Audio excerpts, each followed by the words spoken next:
Bangladesh energy regulatory commission খুচরা পর্যায়ে বিদ্যুতের দাম প্রতি ইউনিট ১ টাকা ৫২ পয়সা বৃদ্ধি করায় নেতিবাচক প্রভাব পড়বে বলে মনে করেন সাধারণ মানুষ। এ বিষয়ে বিস্তারিত জানাতে কুমিল্লা থেকে যুক্ত হচ্ছেন সহকর্মী এইচ.এম. মহিউদ্দিন। যাব তার কাছে। মহিউদ্দিন, বিদ্যুতের দাম বৃদ্ধি নিয়ে সাধারণ মানুষের প্রতিক্রিয়া কেমন দেখছেন? আপনি যেমনটি বলছিলেন, বিইআরসি কর্তৃক যে নতুন করে তাদের যে সিদ্ধান্ত ছিল, নতুন করে যে জ্বালানি এবং আমদানি খরচ সহ সাধারণ মানুষের কাছে যে বিদ্যুৎ যে সরবরাহ করা হচ্ছে সেই সরবরাহের যে দাম নতুন করে বাড়ানোর যে প্রস্তাবনা আসছে সেটি আজকে শুনানি হয়েছে।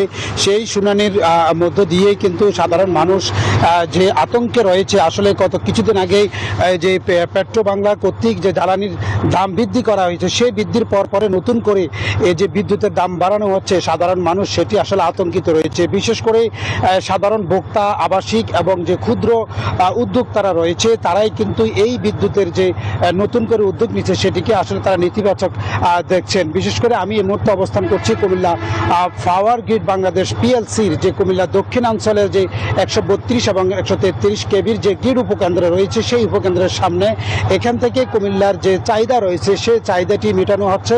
এবং বিশেষ করে এখানের যে একটু আগে আমার সামনে আপনি দেখানোর চেষ্টা করছি যে জ্বালানি বিদ্যুৎ উৎপাদনের জন্য যে জ্বালানি প্রয়োজন, সেই জ্বালানির এই মুহূর্তে তারা এখানে ঢুকছে। এবং এখান থেকে তারা যে কর্তৃপক্ষ তারা জানিয়েছেন আসলে নতুন করে বাংলাদেশের যে চাহিদা বাড়ছে এবং পূর্বের যে নির্ধারিত যে দাম রয়েছে সেই দাম অনুযায়ী নতুন করে কিন্তু তাদের এই চাহিদা মেটানোর জন্য ঘাটতি রয়েছে। তবে তারা বলছে যে আসলে যে পরিমাণ চাহিদা সে উৎপাদন খরচ বৃদ্ধির সংকটের জন্য নতুন করে এই উদ্যোগ নেওয়া হয়েছে। তো এই ছিল আমার কাছে কুমিল্লা থেকে সর্বশেষ।